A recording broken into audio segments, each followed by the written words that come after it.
Quem sabe onde está esse texto? Isso. Vamos ler então o Salmo 119? E aí a gente vai ler 3 versículos, tá? A gente vai ler o 9, o 10 e o 11. Eu não sei qual versão que você tem aí, eu devo ter aqui a linguagem de hoje, talvez. Diz assim na linguagem de hoje: como pode um jovem conservar pura a sua vida? É só obedecer aos teus mandamentos. Eu procuro te servir de todo o coração, não deixes que eu me desvie dos teus mandamentos. Guardo a tua palavra no meu coração, para não pecar contra ti.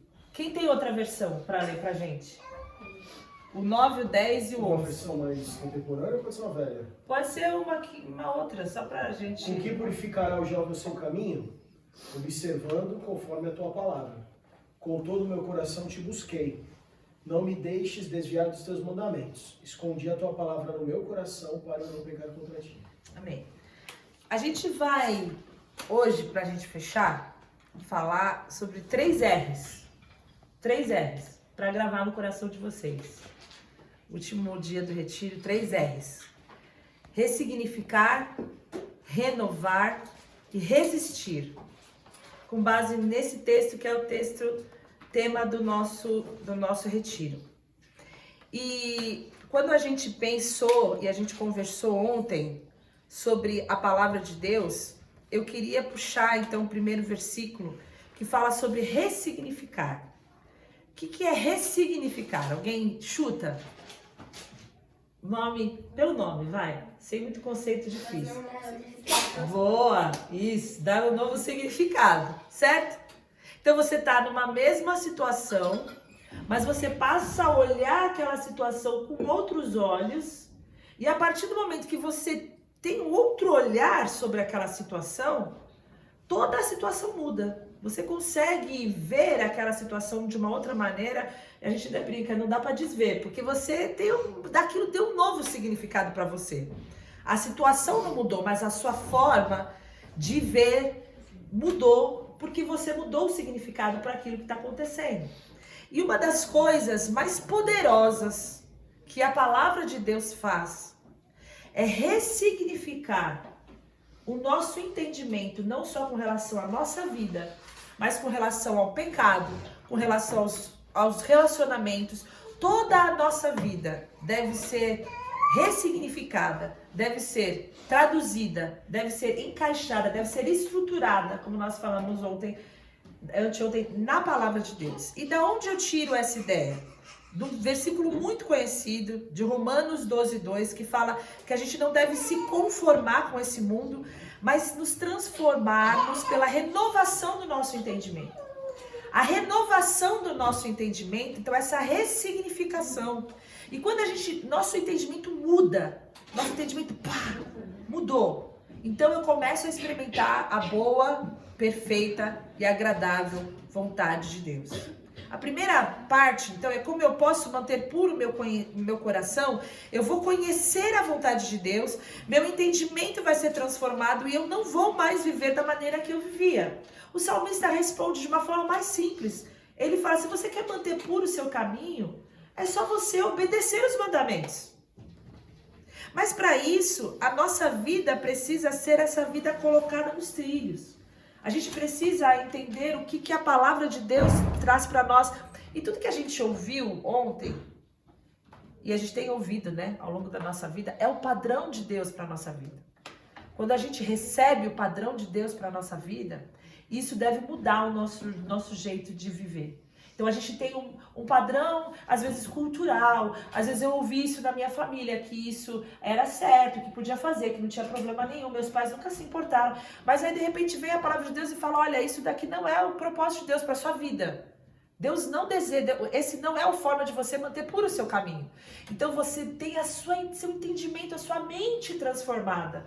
E você, para viver essa vida pura, precisa obedecer os mandamentos, precisa conhecer a palavra e obedecer a palavra, precisa entender esse padrão de vida, que é o padrão de vida da palavra, e viver os reflexos dessa nova vida, cheia da palavra, através da vida no Espírito Santo. Vocês se lembram que os recursos que a gente tem para uma vida pura é o Espírito Santo e a palavra de Deus. Então, para que a gente tenha essa vivência de que tudo na nossa vida seja tocado pela palavra, nós precisamos dessa ressignificação. E ontem a gente falou sobre sexualidade, a gente teve um tempo no grupo onde a gente falou sobre outras coisas mais profundas, mas a tia Carol falou sobre nós temos um tempo para todas as coisas, a gente falou sobre embriaguez, a dependência química, a dependência emocional e várias coisas do que nós falamos foi à luz da palavra de Deus. Então, quando a gente recebe de Deus a possibilidade do nosso entendimento ser transformado, o que nós vamos fazer com isso? Nós vamos permitir que o nosso caminho seja um caminho transformado, que a nossa vida seja transformada pela palavra de Deus? Se a gente fizer isso, a gente vai experimentar a boa, perfeita e agradável vontade de Deus. Eu queria falar rapidamente sobre uma das coisas importantes que a palavra fala sobre santidade, sobre pureza, que nós passamos ontem por esse assunto, assim, sobrevoamos esse assunto. E das coisas mais práticas, talvez isso seja uma das coisas que eu vou falar só hoje, é que nós precisamos ressignificar as nossas relações para que a gente possa viver em santidade. As nossas relações, a forma com que nós nos relacionamos com as pessoas, também precisa ser puro. O nosso coração, a nossa mente vai refletir na forma que a gente se relaciona com as pessoas. E eu tenho um versículo muito legal, que eu não sei se vocês conhecem, que é do Paulo para o jovem Timóteo, que está lá em 1 Timóteo 5, de 1 a 3, e ele fala o seguinte: não fale com dureza a um homem mais velho, mas aconselhe-o como faria o seu próprio pai. Quanto aos mais jovens, aconselhe-os como irmãos. Trate as mulheres mais velhas como trataria a sua mãe, e as mais jovens com toda a pureza, como se fossem suas irmãs. Cuide das viúvas que não têm ninguém para ajudá-las. Uma das coisas que a gente pode pensar quando a gente vive a vida de Deus é como é que a gente trata as pessoas. Será que o meu caminhar é puro no meu trato com as pessoas? A forma com que eu me relaciono com as pessoas tem pureza, tem santidade? Porque a Bíblia estabelece esse padrão de pureza para os nossos relacionamentos. O primeiro que a gente bate o olho aqui, a gente vê, é os nossos relacionamentos com os nossos pais. Naquele momento, havia uma presunção de muita honra, muito respeito e muita reverência. Aquela sociedade era uma sociedade muito mais que honrava, que reverenciava, que ouvia, que cuidava dos pais. Você se lembra dos cuidados, você vai ler a palavra, você vai ver que existia ao longo de todo o Antigo Testamento essa relação do pai com o filho. Era uma sociedade de reverência, era uma cultura de honra, muito mais do que a nossa. Mas Paulo traz isso não só para o ponto de vista cultural, mas também espiritual. Na verdade, honrar os pais é um mandamento. É um mandamento honrar os pais. Isso está lá em Deuteronômio 5, versículo 16. Honra o teu pai e a tua mãe como te ordenou o Senhor, o teu Deus, para que tenha vida longa, tudo te vá bem na terra e que o Senhor teu Deus te dá. Meu pai falava, esse é o único mandamento com promessa, minha filha. Faça isso, é o único mandamento. Os outros é só mandamento. Esse mandamento tem promessa. Honra teu pai, que tudo vai bem na sua vida. Então, honrar os pais é uma responsabilidade muito grande. A responsabilidade dos filhos, tratar o pai com respeito, ouvir, considerar, jamais responder, jamais desdenhar, permitir que os seus pais se sintam honrados, amados diante de outras pessoas, porque quem vai levar a fama de quem são os seus pais são vocês, filhos. A forma com que vocês se relacionam com eles diante de outras pessoas refletem essa honra que aqui é o mandamento do Senhor.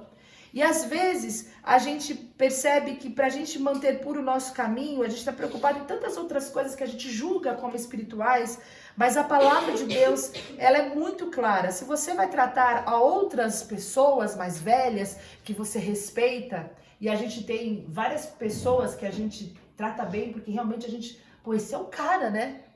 E na nossa cultura, infelizmente, é mais fácil a gente tratar bem alguém de fora do que alguém de casa. A gente, pô, esse fulano de tal, ó o fulano de tal, tudo meloso, todo respeitoso. E aí, como você trata sua mãe em casa? Como você trata seu pai em casa? Como você responde para no dia que você tá meio bravo? Como você responde? Será que você responderia para aquela pessoa que você respeita desse jeito? O que ela ia pensar de você? Você entende como existiu uma inversão de valores na nossa sociedade absurda? Porque naquela época, Paulo presumia que as pessoas iam respeitar os pais e eventualmente iam desrespeitar alguém na rua. Hoje é diferente. Hoje até que a gente respeita as pessoas na rua, mas esculhamba todo mundo dentro de casa. E isso não é o padrão de Deus. O padrão de Deus é honra, tanto para dentro de casa, para um pai, para a mãe, como também para fora de casa. E aí o padrão é o seguinte, você não vai falar com uma senhora de qualquer jeito, porque você não gostaria que a sua mãe fosse tratada daquele jeito por nenhum Zé Mané. Você não ia aceitar que alguém falasse daquele jeito para sua mãe, na verdade. Então você não vai falar assim com mulher nenhuma. Você não vai responder, você não vai fazer que nem o maluco lá que bateu no velhinho, o outro que... Você não vai fazer um negócio, você não ia aceitar que ninguém fizesse isso com seu pai. Você ia sair em defesa do seu pai, ia se pôr no meio e você fala, você tem que passar por mim primeiro. Então esse princípio de honra e de santidade mantém puro o nosso caminho. É um princípio de nos relacionarmos com as pessoas mais velhas. Mas não para por aí. O padrão de Deus também desce para o nosso nível aqui. E ele vem para o nível dos iguais. E ele fala, como é que eu devo tratar os meus irmãos? Como é que eu devo tratar as pessoas que não são mais velhas do que eu? Eu entendi. Minha mãe, meu pai, eu honro. E todo mundo que parece minha mãe e meu pai, eu honro também. Que poderia ser meu pai e minha mãe, que é mais velho que eu vou honrar, eu vou respeitar e Deus vai ser glorificado nisso. Mas e os outros? E aquele monte de outras pessoas, como é que eu devo fazer? A Bíblia tem inúmeros versículos sobre isso. A gente vem falando sobre amor, sobre respeito, sobre considerar os outros superiores a nós mesmos, sobre a gente ser servo, sobre a gente ser humilde. Mas aqui ele vai um pouco além, ele fala sobre o relacionamento interpessoal, sobre as nossas formas de vermos as outras pessoas. E ele fala, você deve ver os seus amigos como se fossem seus irmãos. E você deve ver as pessoas do sexo oposto, todas elas, como se fossem seus irmãos e suas irmãs. E isso muda muito o nosso modo de ver as pessoas com quem nós nos relacionamos e até a forma com que a gente se relaciona, com que a gente se comporta. Porque se você pensar como você se relaciona com as pessoas do sexo oposto, na nossa cultura e na nossa sociedade, é muito comum que haja um clima de flerte. O flerte é alguma coisa que é como se fosse uma nuvem que paira. Então a forma com que as meninas falam, o jeito que jogam charme, a gente que é mais velha lá de longe fala assim, olha o jeito que tá rindo, olha lá o jeito que tá falando. A gente vê de longe, a gente que tá longe vê, a pessoa fica toda tortinha assim pro lado só, o outro dá uma ajeitada assim no corpo para frente, é natural, isso é natural do ser humano. Mas essa forma natural de nós tratarmos uns aos outros, muitas vezes pode cair em algo que o pastor falou ontem, sobre a defraudação. O que é defraudar? E aonde está esse versículo, né? Defraudar quer dizer frustrar, quer dizer causar decepção, quer dizer iludir. E aí o galanteador, o menino lindo, o Beltesazar, ele passa a vida passeando pela Babilônia, pelo palácio, deixando a mulherada de queixo caído, porque ele tem bela aparência e não tem nenhum defeito físico, é super inteligente, 10 vezes mais inteligente do que todo mundo. E nessas e outras ele ilude o palácio inteiro. E o propósito de Deus não é esse. O propósito de Deus é que a gente mantenha santidade nos nossos relacionamentos. E isso você só vai conseguir se você olhar para as pessoas como se ele fosse seus irmãos. Você não vai ter um comportamento desse com seus irmãos. Você vai falar para o seu irmão até às vezes, pega lá para mim, não, pega você tá aleijada? Não, você não vai falar assim, você vai tratar seu irmão com amor. E aí você vai tratar todo mundo com amor. E esse é o padrão de Deus, que a gente trate a todos com esse amor. E essa defraudação é essa ilusão que a gente às vezes gera nas pessoas. Você usa do seu potencial para que você atraia esse interesse e a gente vai deixando todo mundo iludido pelo caminho. Às vezes, como a gente conversou entre as mulheres aqui, por uma necessidade de aprovação, por uma necessidade de likes, porque a gente precisa que as pessoas achem que a gente é melhor que os outros, é bom e tudo mais, e essa necessidade de gerar esse interesse é fruto do nosso ego. Ego, a gente pode um dia só falar sobre o ego. Eu aconselho que todos leiam o livro do Tim Keller sobre ego. É maravilhoso, é um livretinho, você lê em um dia, é surreal. E o ego é insaciável. O ego, ele tem uma fome. Ele nunca vai ser saciado, nunca vai ter gente olhando para você, admirando você de uma forma que te sacie. E a forma com que a gente pode curar o nosso coração é olhando para os outros como se fossem irmãos, deixando que fique longe do nosso coração todo esse tipo de paixões sensuais. A gente leu esse versículo, eu vou ler de novo, de 1 Tessalonicenses. O que Deus quer de vocês é isso, que sejam completamente dedicados a Ele. Que fiquem livres da imoralidade e não com paixões sexuais baixas, como fazem os incrédulos que não conhecem a Deus. E aqui tem o versículo da defraudação, em 1 Tessalonicenses 4:4. Nesse assunto, que ninguém defraude, prejudique o seu irmão, nem desrespeite os seus direitos, pois como já lhe dissemos e avisamos, o Senhor castigará duramente os que fazem essas coisas. Deus não nos chamou para vivermos na imoralidade, mas para sermos completamente dedicados a Ele. Ontem a gente falou sobre os olhos passeadores, nós falamos sobre esse interesse egoísta de usar as pessoas para satisfazer as nossas carências, mas esse não é o padrão de Deus. A defraudação também acontece quando você avança a intimidade no seu corpo, você gera algum desejo também sexual que você não vai satisfazer. Isso também é pecado, isso também não é a vontade de Deus. Aí você fala, mas então como que eu vou viver com pureza? Ou então você pergunta, como é que eu vou conhecer alguém? Se eu for tratar todo mundo como meu irmão, vai ficar como... Já tá difícil eu jogando meu charme. Eu sei o meu charme, o negócio vai ficar complicado. Como é que vai ser então? Talvez você pense. E aí eu quero garantir para vocês que vocês precisam crer que um homem e uma mulher, segundo o coração de Deus, o que eles vão mais apreciar e vão ver de mais lindo em vocês vai ser essa pureza. Eles estão procurando um homem de Deus, uma mulher de Deus, estão procurando uma pessoa com um coração puro igual a eles, que se relacione com pureza igual a eles. Então nós precisamos ter no nosso coração essa certeza de que esse é o padrão de Deus. E essa ressignificação não fica só nas nossas relações, tá? A gente vai aplicar isso em tudo que a palavra de Deus trouxer para nós, para que o nosso entendimento seja transformado e a gente possa obedecer aquilo que Jesus fala para nós. Não adianta nada a gente receber uma palavra e ignorar essa palavra, jogar lá embaixo. Ah, já ouvi falar esse negócio aí, mas você vive? Mas você consegue obedecer? Isso é prática na sua vida? Porque aqui o que o salmista fala é que você vai ter um caminho puro se você obedecer. E aí ele parte para o outro versículo e ele fala sobre: procuro te servir de todo o meu coração. Não deixes que eu me desvie dos teus mandamentos. E a palavra, o segundo R, depois da ressignificação, o segundo é renovação. E eu não sei, assim, há quanto tempo faz que você anda com Deus, se você tomou uma decisão por Jesus como quando você era pequenininho na classinha, se você tomou essa decisão por Jesus mais velho, mais consciente, ou se você foi deixando a sua vida te levar e você foi só andando conforme o fluxo, tipo em bando, né? Mas eu creio que Deus tem trazido coisas novas para o nosso coração e Deus tem renovado a palavra dele e também um compromisso de cada um com ele. A cada vez que há um quebrantamento, um arrependimento gerado pelo Espírito Santo, algo novo que o Espírito Santo tem plantado no nosso coração, e isso é uma renovação. Mas servir a Jesus é servir de forma integral. A gente falou sobre essa integralidade de Daniel, e aqui o salmista fala: eu te sirvo de todo o meu coração. E ninguém pode servir a dois senhores, Jesus falou. Você vai amar um, você vai desprezar o outro. Você não vai conseguir servir os dois direito. E a verdade é que quem vive em intimidade com Deus não vive no pecado. E aqui o salmista fala: você vai servir a Jesus de todo o teu coração. E o nosso coração só vai ser puro quando ele for todo de Deus. Quando ele for metade de Deus, metade do hobby, metade de Deus, metade dos amigos, metade de Deus, metade de qualquer outro ídolo, de qualquer outra coisa que você coloque no lugar de Deus.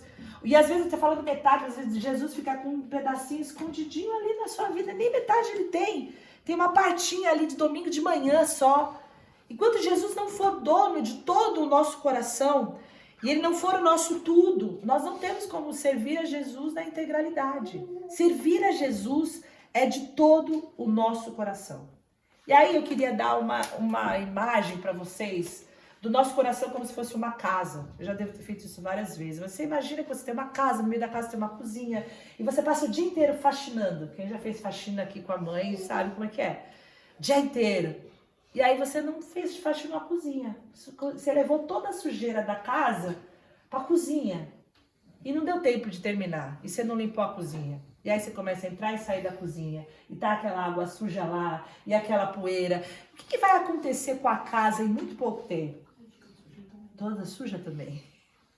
E é o que acontece com o nosso coração quando ele não é todo de Jesus. Vocês conseguem entender? Quando a gente guarda um pecado e alguma coisa lá e ele não é todo de Jesus, acaba toda a nossa vida também ficando tocada por esse pecado.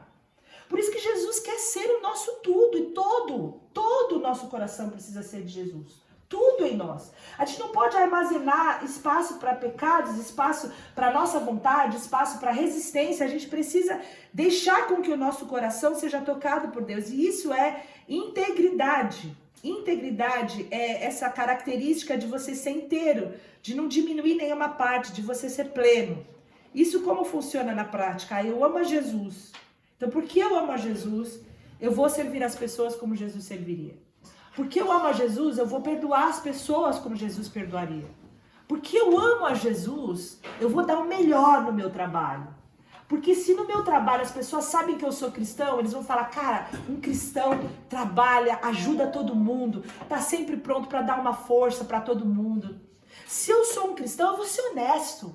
Se eu sou um cristão, eu vou ter amor. As pessoas vão olhar para mim e vão me ver cheio de amor, pronto para servir, pronto para perdoar. Quando a gente é cristão, então, Jesus é o ponto de partida para os nossos sentimentos e para as nossas atitudes. É tudo sobre ele. E o salmista respondeu que para manter limpo e puro o nosso caminho, a gente precisa guardar os mandamentos. E um dos maiores mandamentos, aliás, Jesus foi questionado sobre qual era o maior mandamento. E o que ele respondeu? Quem sabe dizer? Amar a Deus como? Mas como? Com todo o coração. O que mais? Toda a tua alma, toda a tua força, com todo o seu muito. Com tudo. Jesus fala, você quer que o negócio role real? É com tudo o seu muito. Toda a sua força, todo o seu entendimento, com toda a sua alma, com todo o seu coração. Você tem que amar desse jeito. E quando você não amar desse jeito, não vai rolar. Não vai, você quer amar como? Você quer amar um pouquinho? Qualquer outra coisa que apareça, você vai se render àquilo lá e você vai largar o amor por Jesus. Você tem que amar Jesus com toda a sua força. E a pergunta que a gente tem que fazer é, onde vai a minha força? Porque força é aquele negócio que não vai no automático, você tem que se empenhar. Para amar Jesus, você tem que se empenhar, não vai no automático. Todo o seu entendimento, com todo o seu coração, com a sua alma. É desse jeito que a gente precisa amar o Senhor. E essa é a renovação, esse é o R da renovação que a gente precisa. Renovar. Renovar esse vínculo, esse compromisso com o Senhor. Porque a oração que ele faz é, Senhor, não me deixa me afastar. Não me deixa. Porque a gente sabe que a nossa dependência para a gente não cair é só no Espírito Santo de Deus. É só a graça de Deus. Porque se a gente soltinho, a gente corre pro pecado. Mas cheio do Espírito Santo de Deus, vivendo em intimidade com Deus e fazendo essa oração, não me deixe me afastar dos teus mandamentos. Aí a gente vai viver essa renovação de vínculo, de voto, de compromisso com Deus. E por último, o último R é a resistência. Ressignificação, renovação e resistência. Ele fala, eu guardo a tua palavra no meu coração para não pecar contra ti. É aqui, ó. O que me faz, o que me segura, o que me ajuda a não viver numa vida impura é a palavra de Deus. Enquanto a gente estiver nesse mundo, gente, enquanto a gente estiver nesse corpinho, nessa caixinha aqui que Deus deu, a gente vai ser tentado. A gente vai sofrer com todas as tentações. Nossos impulsos, a nossa personalidade, uns são mais explosivos, os outros são mais deprimidos, os outros são mais apaixonados, os outros são mais efusivos. Cada pessoa tem o seu jeito. E cada jeitinho tem uma brecha, tem um espaço, tem uma fraqueza. E é nessa fraqueza que cada um de nós tem, que o diabo, que anda por rondar o mundo, como diz lá em Jó, e é um tremendo observador. E o diabo sabe do que a gente gosta, porque ele vê o jeito que a gente olha. Ele sabe o que a gente não gosta, porque ele vê o jeito que a gente se indigna. E ele sabe tudo sobre nós. Sabe tudo sobre nós. Ele anda rondando o mundo. E quando nós falamos sobre essas coisas, nós estamos falando sobre coisas sérias e espirituais. A gente precisa saber que o pecado vai estar sempre lá, batendo a nossa porta, a nossa espreita, e o diabo esperando uma brecha, armando armadilhas para a gente cair. Não é tudo sobre a nossa carne, como nós temos falado, mas também é. Mas não é tudo sobre a nossa carne. Nós temos um opositor. Existe um mundo espiritual que nós não vemos, e é bom que a gente saiba que existe, porque existe uma conspiração contra nós para que a gente caia e para que a gente viva em pecado. E quando a gente entende isso, que a nossa luta não é contra a carne, em primeiro lugar nós precisamos entender que nós somos afetados pelo mundo, nós somos afetados por todas as coisas que manipulam a nossa mente. Nós entendemos que o pecado, ele começa na nossa mente. O grande lugar que você vai travar as maiores batalhas da sua vida vai ser aqui, ó. Porque antes de você fazer, você já pecou aqui dentro, você já criou todo o cenário, você já mostrou toda a intenção, você já viu todas as possibilidades e ali você já está pecando. E quando nós entendemos isso, que a nossa mente, nosso coração precisam estar guardados por Deus, a palavra de Deus fala em 1 Pedro 5,8 que nós precisamos estar alertas e vigiar, porque o diabo, o inimigo de vocês, anda ao derredor como um leão, rugindo e procurando a quem possa devorar. E essa é a imagem que a Bíblia fala do diabo. Ele é um leão faminto, que está rodando você, querendo te trucidar, esperando a primeira hora que você vai fazer o corpo mole. E isso acontece todas as vezes que a gente deixa de guardar a palavra no nosso coração. A gente, para manter uma vida limpa e uma vida cheia de Deus, precisa guardar a palavra no nosso coração. Efésios 6,17 fala: usem o capacete da salvação e a espada do Espírito, que é a palavra de Deus. A gente precisa blindar a mente com a palavra de Deus. Como foi que Jesus venceu a tentação? Ele foi tentado, certo? Vocês se lembram disso? Mateus 4, Lucas 4. Como é que foi? Como é que ele respondeu? Falando. O diabo falou, Jesus falou, está escrito, acabou, foi embora, bateu e retirado. E Jesus venceu, porque ele é a própria palavra, ele é o verbo. Mas nós só podemos vencer o diabo se a gente souber o que está escrito. Quando ele começa a você fala, mas está escrito. E eu guardo a palavra no meu coração, porque eu não quero pecar contra o Senhor. Essa é a vida de quem quer manter puro o seu coração. E a gente entende o quanto de nós temos imergido, né, na palavra, a gente tem mergulhado na palavra, a gente tem estudos, tem estudo na sexta-feira, tem estudo na segunda-feira, a gente vai na igreja no domingo, quantas coisas preciosas Deus tem falado para nós. E essa nossa vida, nessa fase maravilhosa de você, está sendo construída sobre uma estrutura sólida, que é a palavra de Deus. E nós precisamos que essa palavra seja poderosa para nos guardar de tropeçar. Ressignificar todo o nosso caminho à luz da palavra de Deus. Então, se você não sabe o que Deus pensa sobre isso ou sobre aquilo, a gente está aqui para te ajudar. Você tem qualquer dúvida, mas o que a Bíblia fala sobre isso? Você vem procurar a gente se você não achar, porque a gente está aqui para servir, a gente está aqui para ajudar que essa palavra possa transformar o seu entendimento. Renovar o nosso relacionamento de intimidade com o Senhor para servir de todo o nosso coração, declarar a nossa dependência. Senhor, eu não vou conseguir isso, se o Senhor não me ajudar e não me deixar, me segurar aqui, eu vou acabar me afastando, e declarar e viver nessa intensidade de um relacionamento com Deus. E por último, resistir. Vigiar, ficar alerta, para que a gente não venha aceitar as delícias da mesa do rei. Não aceitar aquilo que às vezes a gente pensa, mas o que tem de mais? Não tem de mais isso aqui? O que tem de mais? Não tem de mais, não vai acontecer nada. Amanhã eu vou tá ótima, vou tá ótimo. E a primeira vez que a gente peca, a gente fica esperando que vai cair algum raio do céu, que alguém vai ligar para nossa casa com uma profecia, falar, eu te vi, eu, o Senhor, te digo, eu te vi aquela hora. Mas não acontece nada disso. E aí a gente acaba se acomodando. Mas a verdade é que nós precisamos tomar uma postura como Daniel, de onde não tem ninguém vendo, onde não tem ninguém nos cobrando, onde somos nós e todas as oportunidades e as possibilidades que estão batendo na nossa porta, de toda sorte. Nós temos uma integridade de decidir e assentar firmemente no nosso coração que nós não vamos nos contaminar. É dessa forma que nós vamos manter o nosso coração puro, resistindo, mantendo puro o nosso caminhar, porque você é puro, você é santo, você foi escolhido, você foi amado, você foi chamado para ser santo, e isso é quem você é. Que Deus nos dê graça e nos capacite para que a gente possa viver de acordo com aquilo que Ele nos tornou, que Ele nos fez e que Ele nos chamou para que possamos expressar que é a sua graça e a sua santidade. Ressignificar, renovar e resistir. Em nome de Jesus. Vamos orar? Senhor, te agradecemos pela tua palavra.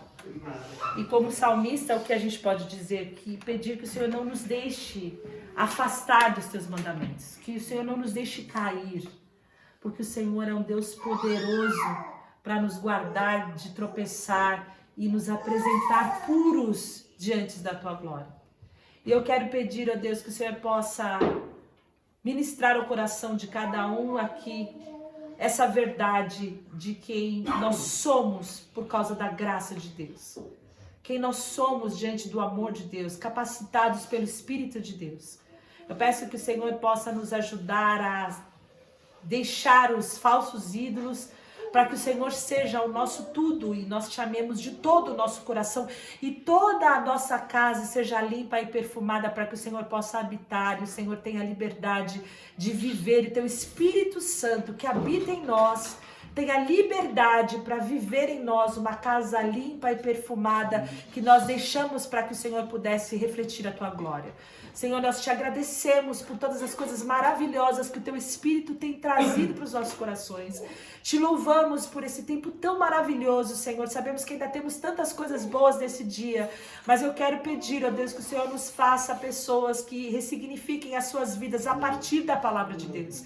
Que haja uma renovação diária de um relacionamento profundo e íntimo com o Senhor, com o Espírito Santo, que vai usar a palavra da verdade para nos manter puros, para nos guardar de tropeçar, nós possamos resistir firmes às tentações enquanto nós estivermos aqui, porque nós te aguardamos e ansiamos, ó Deus, para nos apresentar diante de ti. Esse é o nosso pedido para todos nós, a começar em mim, Senhor, em nome de Jesus. Amém, Senhor. Amém. Gente, são